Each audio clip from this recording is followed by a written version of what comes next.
핵가진 자의 오만 보여주겠습니다. 이 장면 보시면 이 재벌 총수들 분위기 좋습니다. 웃고 막 얘기하고 그래요. 그러다가 이성군이 나타나요. 악수하고 잘 그래요. 막 웃고 그럽니다. 근데 분위기 좋다가 갑자기 이제 이성군 대통령 들어오고 나서 이제 보시면 얼굴이 굳어요. 이게 훈계받는 모습이에요. 딱 경직돼 가지고 훈계받는. 자 이재용 회장 보이시죠? 그 다음에 눈치 봅니다. 눈치 봐요. 그 다음에 딱 경직되고 다 눈치 봅니다. 완전 지금 훈계받는 모습에.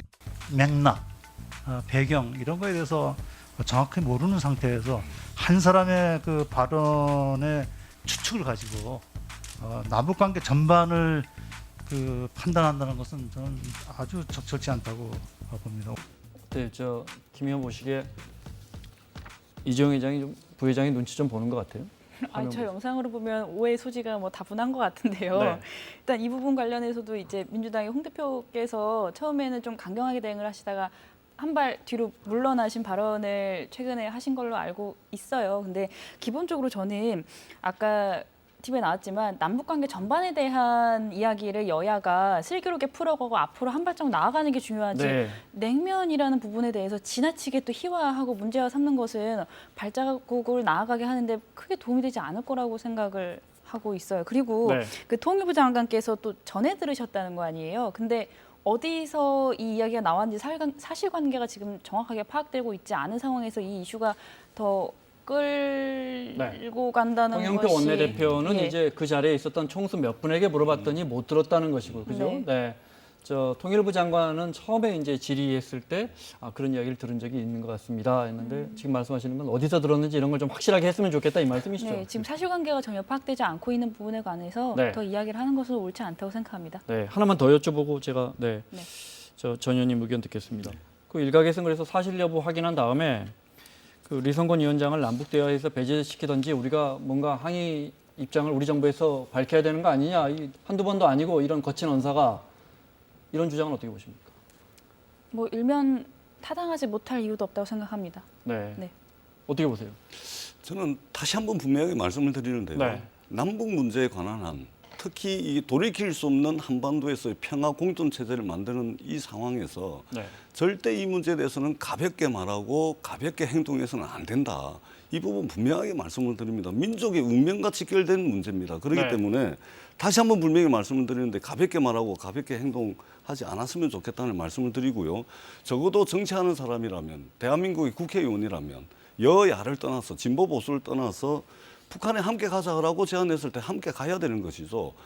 판문점 국회 비준 동의를 청와대에서 했을 때 할 일은 좀 하고 비판을 네. 해야 되겠죠. 논점을 흐리는 냉면 반응 가지고서 냉면은 먹기 릴레이를 한다든지 이것은 남북 문제를 희화화시키는 것입니다. 정치를 희화화시키는 것이기 때문에 정말 이 문제에 관한 한은 네. 우리 정치인들이 제대로 좀 엄중하게 이 상황을 좀 바라보고 이야기하고 행동해야 될 때라고 저는 생각을 합니다. 남북 문제는 정말 신중하고 그렇습니다. 가볍게 접근하면 안 된다고 계속 그렇습니다. 강조하시잖아요. 그렇습니다. 네. 리성건 위원장이 몇 차례 언사에서 남북 문제를 가볍게 여기거나 남북의 화해 협력 분위기를 해치는 발언들을 계속 하니까 예를 들어 민주당에서는 당 성명으로 이런 부분에 대해서 우리는 우려한다라고 성명 발표할 수 있겠습니까? 근데 네. 지금 팩트 체크가 전혀 안 된 거 아닙니까? 네. 그냥 정진석 의원이 가볍게 물어본 것에 대해서 통일부 장관이 국회의원에 대해서 예의를 갖춰서 이야기를 한 것이라고 저는 생각을 합니다. 지금 민주당의 네. 가짜뉴스 TF 있으시죠? 거기서 있죠. 확인해 보시면 네. 되겠네요. 네. 말씀하신 것처럼 이 논의를 끌어가려면 이성건 위원장이 진짜 그런 이야기를 했는지 이걸 확인돼야 되는데 확인이 어렵지 않은 문제인데 잘 확인이 안 돼서. 그리고 대한민국 네. 정부가 북한이 저렇게 뭐 사실이라 그런다면 저렇게 저자세를 한다거나 이렇게 끌려다닌다거나 그렇게 대한민국 정부가 만만한 데가 아닙니다. 네. 대한민국 청와대가 그렇게 우습게 보이는 데가 아닙니다. 자존심을 지키면서 다만 돌이킬 수 없는 평화 공존 체제를 이 한반도에서 반드시 이번 기회는 만들어야 되겠다. 네. 이 대전제 하에서 움직이다 보니까 이 본질이 아닌 부분은 쓸데없는 논의는 좀 논란은 좀 일으키지 말자 이런 말씀 꼭 좀 드리고 싶습니다. 네. 그 자유한국당 일부 의원들이 이걸 또 목구멍 챌린지라고 해서 이 표현이 좀 그런데. 네. 이건 김진태 의원이군요. 네. 하여튼 냉면 열심히 먹고 있습니다. 다음 순서는 전희경, 박대출 의원에게 넘긴다니까 오늘 좀 또 저 화면이 나올지도 모르겠습니다. 아, 네, 전희경 의원께 있군요. 제가 들어보겠습니다. 지금부터 냉면을 시원하게 목구멍으로 넘겨보도록 하겠습니다.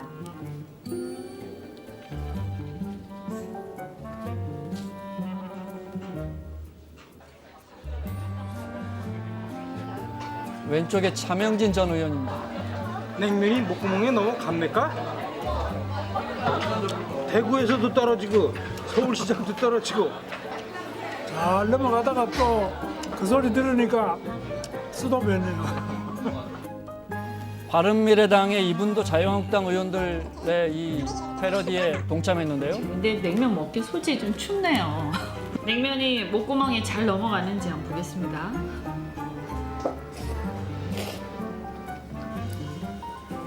저는 잘 넘어갑니다. 자, 여기까지 보겠습니다. 그 확인된 팩트이냐 아니냐를 떠나서 어떤 현안에 대해서 물론 야권이나 보수에서 비판할 게 있으면 맹렬하게 비판해야죠.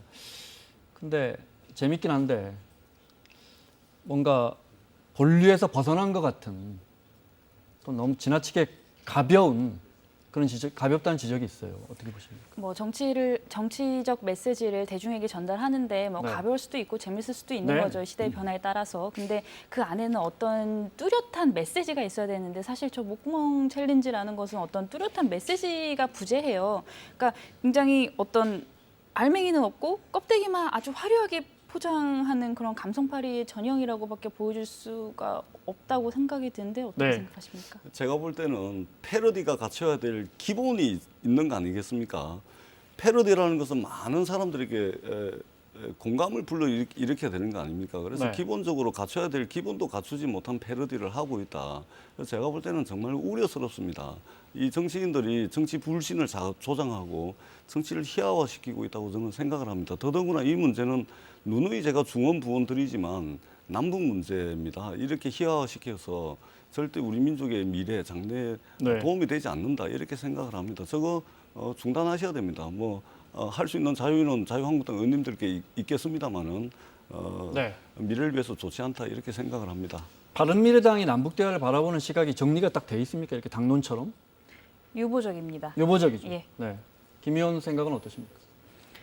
뭐 글쎄요, 방금 말씀하신 대로 네. 이제 뭐 캠페인을 중단을 해야 된다, 뭐 그렇게까지 할 필요는 있겠습니까? 다만 네. 그러니까 남북 예. 대화나 한반도 평화 체제에 대한 지금 우리 정부나 우리 청와대의 지금 일련의 움직임에 대한 네. 바른미래당의 생각을 여쭤보는 겁니다. 네. 뭐 이제 바른미래당이 지속적으로 대변인이시기도 하잖아요. 바른미래당이 지속적으로 의총과 또 최고위 어떤 의원들 간의 대화 소통을 충분히 하면서 이 부분에 대해서 균형 잡힌 시각을 견지하려고 굉장히 노력을 하고 있습니다. 네. 제 바른미래당 기본적으로 남북 사이의 평화의 기조를 갖고 온 것은 굉장히 높게 평가를 하고 있고요. 또 이 부분이 이제 문 대통령 말씀대로 네. 돌이킬 수 없는 역사적인 흐름이 돼야 된다라는 부분에 대해서는 전혀 이견이 없습니다. 다만 그 남북 관계 실상에서 지금 저희가 헤쳐 나가야 되는 돌멩이들이 한두 가지가 아니잖아요. 근데 그 돌멩이들을 전혀 그게 막 제대로 주워서 담지 않고 그냥 너무 한꺼번에 불도저처럼 밀고 가는 것이 과연 우리가 크고 긴 여행을 떠나기에 지금 준비된 자세인가라는 부분에 대해서는 조금 우려가 되고 있고 네. 또 모두가 우려하고 있는 것 아무 조건 없이 북한이 핵을 내놓을까라는 부분에 대해서는 사실상 아주 최소한의 신뢰는 남과 북이 가지고 있지 않은 상황이잖아요. 그런 부분에서 이제 누가 먼저 조치를 취하는지 아니면 대북 제재의 해체를 두고도 조금 이제 보수적인 네. 입장을 지금까지는 유지를 하는 것이 바른미래당의 입장이 되겠습니다. 기본적으로 이제 네. 신뢰하지만 절차상의 그 과정에서의 몇 가지 우려할 만한 특히 뭐 속도 조절이라든지 그럼요. 이런 네. 부분에 대해서 우려한다 네. 이 말씀이신 거죠? 네, 알겠습니다. 이현주 의원은 보수 지지층을 향한 구애가 눈에 띄는데 네, 연일 계속됩니다. 네. 예. 어떻게 자유한국당으로 가신답니까? 같은 당에 계시니까. 뭐 몇 안 되는 여성 의원분들이시잖아요. 뭐 이현주 의원님의 정치적 행보야 본인이 결정하실 문제지만 네. 지속적으로 바른미래당에 대해서 자유한국당이 뭐 들어와라 뭐 흡수통일하겠다 뭐 이렇게 이야기를 하는 것은 하루 이틀 이어진 공작이 아니기 때문에 바른미래당은 크게 개의치 않고 있습니다. 네. 그 얼마 전에 손학규 대표도 그 자리에서 그런 말씀하셨습니다. 네. 네. 뭐 간단하게 말하면 갈 사람 별로 없지만 그래도 간다면 가라 이러시더라고요. 네. 뭐 제가 볼 때는 가시지 않겠나 싶습니다. 네. 예. 근데 세상만사 다 변하는 게 세상의 이치 아니겠습니까? 근데 사람이라고 어찌 안 변하겠습니까? 네. 다만 변하더라도 좋은 쪽으로 변해야 되겠죠. 특히 정치하는 사람들이 이렇게 1, 2년 사이에 이 도저히 정신을 차릴 수 없을 정도로 변해버리니까 네. 참 이게 국민들이 과연 어떻게 보지? 바른미래당 의원분들이 지금 30명인가요? 그렇죠. 네. 이현주 의원님의 최근 일련의 발언에 동의하시는 분들이 몇 분이나 있습니까? 바른미래당 안에서. 잘 모르겠지만 극히 소수일 거라고 판단하고 또 있긴 기대하고 있습니까? 있습니다. 있겠죠. 네, 그래요. 알겠습니다.